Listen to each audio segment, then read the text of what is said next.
Un fils à papa gâté a humilié une serveuse dans un restaurant de luxe. Puis il a découvert de qui elle était la fille. Il est entré comme un roi. Costume sur mesure, montre hors de prix, regard méprisant. Il a parlé fort, claqué des doigts, rabaissé la serveuse devant toute la salle. Mais ce qu'il ignorait, c'est que cette serveuse, celle qu'il traitait comme une moins que rien, était la fille du fondateur, et depuis peu, la propriétaire des lieux. Abonne-toi si toi aussi tu crois que le respect ne se mesure ni en euros, ni en égaux. Ici, on raconte des histoires vraies, celles qui remettent les choses à leur place. 19h52. Salle principale du Vérité, l'un des restaurants les plus élégants du Marais. Bois noir, lumière dorée, service millimétré, chaque geste est chorégraphié. Chaque plat, une déclaration. Ce soir-là, un client arrive avec 3 amis. Costume beige clair, bouton de manchette, sourire carnassier. Il s'appelle Marc Delage. Quarantaine assumée, voix forte, portefeuille encore plus. Dès l'entrée, il fait mine d'inspecter la salle. Sympa, mais un peu petit, non? La serveuse attitrée s'approche, carnet en main. Bonsoir, messieurs, bienvenue. Vous avez une réservation? Évidemment, répond-il sans la regarder. Non, Delage, avec un D majuscule, comme Dieu. Rire forcé à la table, elle garde son calme, sourit doucement. Suivez-moi, s'il vous plaît. Table 12, près de la baie vitrée. Une fois assis, Marc s'installe comme s'il était chez lui. Il parle fort, très fort. Raconte ses investissements, ses voitures, sa villa à Mégève. À la serveuse, il commande en exagérant chaque mot. Je prendrai le bœuf maturé, bien saignant. Mais attention, pas moelleux de cantine, hein? On est dans un vrai resto ici, non? Elle note sans un mot. Et vous, mademoiselle? Vous êtes ici depuis longtemps? Parce que bon, vous avez l'air jeune, très jeune. Pas très gastronomique, disons. Des rires encore. Plus gênants cette fois. Elle répond simplement: assez pour connaître chaque plat sur le bout des doigts, monsieur, et pour savoir quand un client manque de respect. Marc éclate de rire. Ouh, j'aime ça, du répondant. Bon, allez, je vais être généreux ce soir. À la fin du repas, il laisse un billet de 200 € sur la table, bien visible. Pour toi, pour t'acheter un vrai tablier.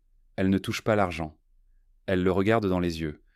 Ce billet, je vais le laisser là, comme preuve, que certains croient encore qu'ils peuvent acheter le silence. Marc fronce les sourcils. Qu'est-ce que tu racontes? T'as un souci? Non, mais vous allez en avoir un. Et elle tourne les talons, calmement. Marc repose son verre, un peu surpris. Il n'aime pas qu'on lui résiste, surtout pas quand il croit avoir la salle dans sa poche. Ses amis ne disent rien. L'ambiance est tombée d'un cran. L'un d'eux murmure: T'as peut-être été un peu dur? Marc hausse les épaules. Elle devrait me remercier. Qui d'autre lui laisse 200 balles pour un service tiède? À quelques mètres, la serveuse revient, accompagnée. Mais cette fois, ce n'est pas une collègue. C'est une femme plus jeune, mais qui marche avec une assurance différente. Tailleur noir, badge discret, pas de carnet, pas de plateau, juste un dossier à la main. Elle s'avance jusqu'à la table. Marc la regarde, intrigué. Vous êtes qui, vous? Elle tend la main. Clara Beaumont, directrice générale du restaurant. Marc rit, par réflexe. Vous avez quel âge? 25. On embauche les stagiaires comme patronne maintenant? Elle ne sourit pas. J'ai 29 ans. Et j'ai repris la direction du Vérité il y a exactement 8 mois. J'ai aussi hérité du nom Beaumont. Peut-être que ça ne vous dit rien, mais mon père, Jean-Luc Beaumont, a fondé cet établissement en 1986. Elle marque une pause. Et la jeune femme que vous avez insultée, c'est moi, en tenue de service ce soir. Marc blêmit légèrement. Il cherche une échappatoire. Attendez, vous dites que je vous ai servi, oui, pour observer, pour comprendre ce qui abîme la réputation que mon père a mis une vie à construire. Elle sort une enveloppe du dossier. Voici la note. Elle est offerte ce soir. Pas pour vous faire plaisir, pour vous laisser une chance de partir avec un peu de silence. Elle pose doucement la feuille sur la table. Mais votre billet, lui, je l'ai laissé à sa place. Les caméras l'ont filmé. Et ce qu'elles ont aussi enregistré, c'est votre attitude. Marc tente un sourire crispé. Écoutez, c'était de l'humour. Faut pas exagérer. Clara s'approche. Le mépris n'est jamais drôle. Il est simplement petit. Et ici, monsieur Delage, on ne sert pas les petits. Et elle tourne les talons. Le lendemain matin, une vidéo circule sur les réseaux. Courte. 48 secondes. On y voit un homme arrogant posant un billet de 200 € sur une table. On y entend une voix moqueuse. Pour t'acheter un vrai tablier. Puis on voit la serveuse s'éloigner, droite. La vidéo s'arrête juste avant que Clara ne revienne en tailleur. La description, quand un client croit tout acheter, mais tombe sur la vraie patronne. L'effet est immédiat. En quelques heures, la vidéo dépasse les 300 000 vues. À midi, le visage de Marc circule sur Twitter. À 17h, son nom est retrouvé. À 19h, son entreprise, une agence immobilière de luxe, est taguée dans des commentaires. Marc reçoit des dizaines de messages, certains moqueurs, d'autres menaçants. Il tente de se défendre. Manipulation, montage, mise en scène. Mais les vidéos de surveillance du restaurant confirment chaque geste, chaque mot. Rien n'a été coupé. Chez Vérité, Clara est sollicitée de tous côtés. Journaliste, influenceur, radio, elle refuse tous les plateaux. Je ne veux pas être virale, je veux être crédible. Elle poste un seul message, sobre, sur le compte officiel du restaurant. Le respect est notre seul dress code. Merci à ceux qui comprennent que le vrai service commence par la considération. Les réservations explosent. En 2 jours, le carnet est complet pour 3 semaines. Des messages affluents. Des femmes, merci pour ce que vous avez fait. Des anciens employés de l'hôtellerie, enfin quelqu'un qui répond. Et même un mot manuscrit, glissé dans la boîte aux lettres, j'ai été serveuse pendant 12 ans. Ce soir, je me suis sentie grande. Merci. Clara ne change rien. Elle continue de travailler, de circuler entre les tables, en tailleur, en jean ou en tablier. Selon les jours. Elle dit à son équipe « On ne construit pas un grand lieu avec de grands clients. On le construit avec des gens debout. » Et dans un silence qu'elle n'attendait pas, elle se sent, enfin, légitime. Une semaine après la vidéo, les médias continuent d'en parler. Certains la citent comme un exemple de leadership féminin. D'autres cherchent déjà à découvrir l'envers du décor. Un journaliste, Frédéric Langlois, décide de fouiller plus loin. Il n'a rien contre Clara. Mais il sait que derrière chaque lumière virale, il y a toujours une zone d'ombre. Il fouille les archives, interroge d'anciens employés du Vérité. Certains parlent d'elle avec admiration. D'autres disent qu'elle est distante, froide, trop parfaite. Une ancienne chef de rang glisse discrètement. Clara n'a pas toujours été là. Elle est revenue du jour au lendemain, après quelque chose. Mais on ne sait pas quoi. Langlois remonte jusqu'à un vieux document notarié, la succession de Jean-Luc Beaumont, fondateur du restaurant. Le père de Clara.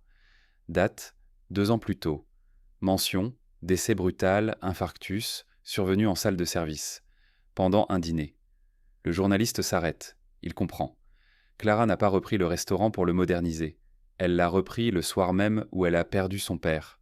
En silence, sans article, sans cérémonie. Elle est revenue. Et elle a continué. Langlois hésite. Il a de quoi faire un portrait puissant. Mais au fond, il sent que cette histoire ne lui appartient pas. Il envoie tout de même un message au restaurant. « Je souhaiterais écrire un article, pas pour vendre, pour comprendre. Puis-je vous rencontrer ?» Clara répond. 3 mots. « Je vous écoute. » Ils se rencontrent dans la petite salle privée, au fond du Vérité. Pas de caméra, pas de bloc-notes, juste une discussion. Elle parle de son père, de la manière dont il appelait chaque employé par son prénom, de son tablier préféré. Il m'a appris qu'un client pouvait avoir toujours raison, sauf quand il oublie d'être humain. Elle parle de sa peur en revenant, de ses doutes. J'avais 27 ans. Pas assez d'expérience, pas assez d'assurance, trop de mémoire. Et quand il lui demande pourquoi elle a repris le service ce soir-là, en tablier, elle répond simplement « Parce que je voulais savoir si j'étais toujours sa fille, pas juste son héritière. » L'article paraît 3 jours plus tard. Il s'intitule « Clara Beaumont, celle qui a servi le silence pour défendre les siens ». Et cette fois, aucun commentaire n'ose rire. Un mardi pluvieux, le service du midi s'achève lentement. Clara vérifie les stocks dans le petit bureau au fond de la cuisine quand son assistante toque doucement à la porte. Il y a quelqu'un à l'entrée. Il demande à vous voir. Il dit s'appeler Hugo Vernet. Clara ne bouge pas tout de suite. Ce nom, elle ne l'a pas entendu depuis 2 ans. Hugo était le second de salle de son père. Bras droit. Complice. Et le soir où Jean-Luc est tombé, en pleine salle, en silence, Hugo n'a pas bougé. Pas appelé, pas prévenu. Il a disparu 2 jours plus tard, sans mots, sans explication. Elle sort. Marque une pause dans le hall, il est là. Manteau mouillé, yeux cernés, mains jointes comme un élève fautif. Il la voit. Hoche doucement la tête. Merci de venir. Elle ne dit rien. Attends. Je sais que je ne devrais pas être là, mais j'ai vu l'article, et ce que t'as fait, et j'ai compris que je devais parler. Elle reste immobile. Parle. Ce soir-là, j'ai paniqué. Quand ton père est tombé, il a mis la main sur sa poitrine. Il m'a regardé, juste une seconde, et j'ai compris. Mais je n'ai pas bougé. J'ai cru que quelqu'un d'autre allait le faire. Je me suis dit, ce n'est pas à moi. J'ai eu peur de faire mal, d'appeler pour rien, d'avoir tort. Il baisse la tête. Et au fond, j'avais peur d'être le responsable s'il ne se relevait pas. Alors j'ai attendu. Trop. Et c'est resté. Clara sent sa gorge se serrer. Mais pas de larmes. Plus maintenant. Pourquoi maintenant? Parce que je veux réparer. Je ne veux pas travailler ici. Je ne viens pas chercher un poste. Je veux juste qu'un jour, tu ne penses plus à moi comme à celui qui n'a rien fait. Elle hoche la tête. C'est exactement ce que tu étais. Silence. Il ne bouge pas. Mais tu es aussi celui qui est revenu. Elle s'approche. Je n'ai rien à te donner. Sauf peut-être un service. Elle lui tend une veste. Mets-la. Et aide-moi à débarrasser les tables du fond. Il ouvre grand les yeux. Tu veux dire... Je veux dire que parfois, faire quelque chose de simple, c'est mieux que de rester avec le regret. Tu veux être utile, commence par ça. Le reste, on verra. Et pendant qu'il marche vers la table 6, Clara s'autorise une seule chose, un soupir. Court, mais vrai. Jeudi soir. Le restaurant tourne à plein régime. Chaque table est prise, la cuisine chante, les verres teintent. Mais dans la petite salle privée du fond, une conversation d'un autre genre se prépare.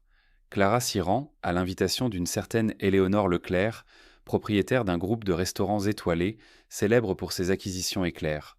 Femme charismatique, précise, connue pour repérer les talents et les absorber. Clara entre. Éléonore est déjà là. Verre de vin blanc à la main, tailleur ivoire, regard direct. Clara. Enfin. Ravi de te voir en vrai. Tu sais que tu es sur toutes les lèvres du milieu, n'est-ce pas? Clara sourit légèrement. Je ne regarde pas les lèvres. Je regarde les mains. Celle qui travaille. Éléonore rit. Très bon. Mais parlons concret. Je vais être direct. Je veux ton nom, ton lieu, ta vision. Clara reste immobile. Tu veux acheter Vérité? Je veux l'emmener plus loin. Une nouvelle adresse à Londres, une ligne de produits dérivés, des capsules masterclass avec toi en figure centrale. Tout ce que tu fais ici, je peux le multiplier par 10. Tu as du feu. Moi j'ai l'essence. Elle s'approche. Et tu sais quoi? Je ne te demande pas de changer, juste d'avancer plus vite. Clara l'écoute, jusqu'au bout, puis répond doucement. Tu me proposes l'ascenseur. Mais moi, j'ai appris à monter les escaliers. Et ce lieu, je ne l'ai pas construit pour briller. Je l'ai reconstruit pour qu'il tienne, même quand je tombe. Elle se lève. Merci. Mais je ne vends pas mon nom. Parce que mon nom, c'est mon père. Et ici, c'est sa voix dans les murs. Éléonore reste figée une seconde, puis hoche la tête. Tu es brillante, tu n'es pas bankable, mais tu es rare. Clara tend la main. Alors gardons le respect, c'est tout ce que je vends. Elle quitte la pièce, traverse le hall, retourne en salle. Et ce soir-là, à la table 3, une cliente murmure à son compagnon: Tu vois la femme là-bas? La serveuse? Non. La patronne. Elle lève le menton. Elle pourrait tout avoir. Et elle choisit de rester là, pour que tout le monde puisse avoir quelque chose. Un jeudi matin, avant l'ouverture, Clara trie les candidatures avec sa responsable RH, CV après CV, parcours linéaire, lettres fades, puis un dossier attire son regard, pas par la forme, par la note griffonnée à la main tout en bas: Je sais que mon nom peut poser problème. Je cherche juste un lieu où on ne me fera pas recommencer à zéro à chaque fois. Signé, Naïma L. Clara lève les yeux. Tu l'as rencontrée? Entretien rapide par téléphone. Elle est passée de brasserie en hôtel, jamais plus de 6 mois. Très polie, très fatiguée. Fatiguée comment? Comme quelqu'un qui ne croit plus à la deuxième chance. Clara referme le dossier. Dis-lui de venir demain, pas pour un entretien, pour un essai. En vrai, en salle. Le lendemain, Naïma arrive. Jupe droite, chemise boutonnée jusqu'au cou, regard bas. Elle parle peu, exécute tout parfaitement, mais sans vie, comme une élève qui a appris à ne pas dépasser. À la fin du service, Clara l'appelle dans le bureau. Tu as bien travaillé, mais je vais te poser une question différente. Naïma reste figée. Si demain je te mets en salle avec ton prénom visible, tu restes? Elle hésite, puis chuchote. Je préférerais un badge sans prénom.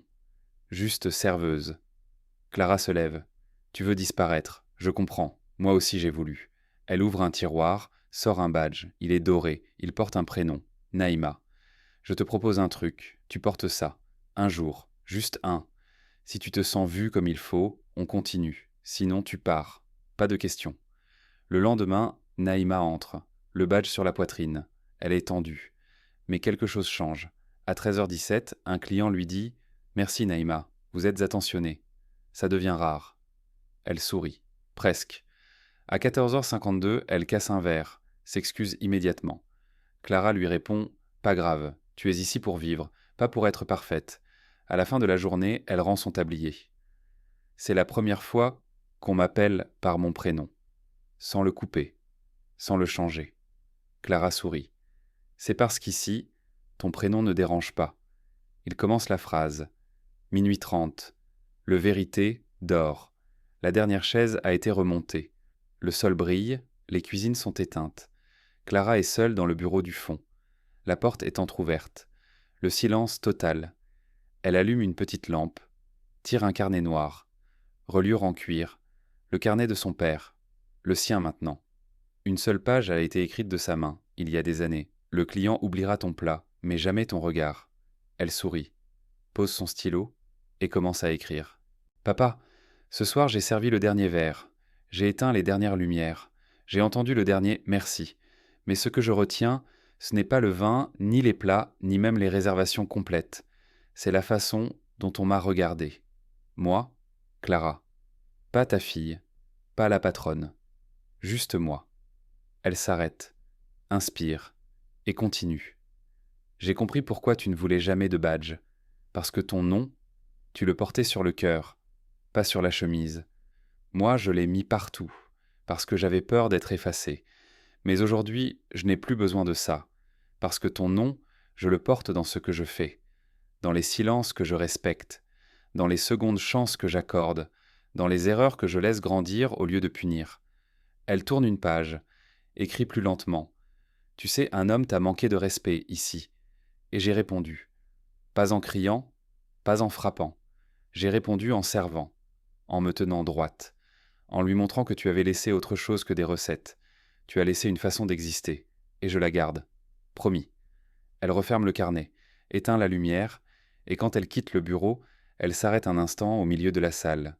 Elle passe la main sur une table, puis chuchote, pour elle seule, « Bonne nuit, papa ». Le service continue. Elle sort, et dans l'obscurité, la salle ne brille pas. Elle respire,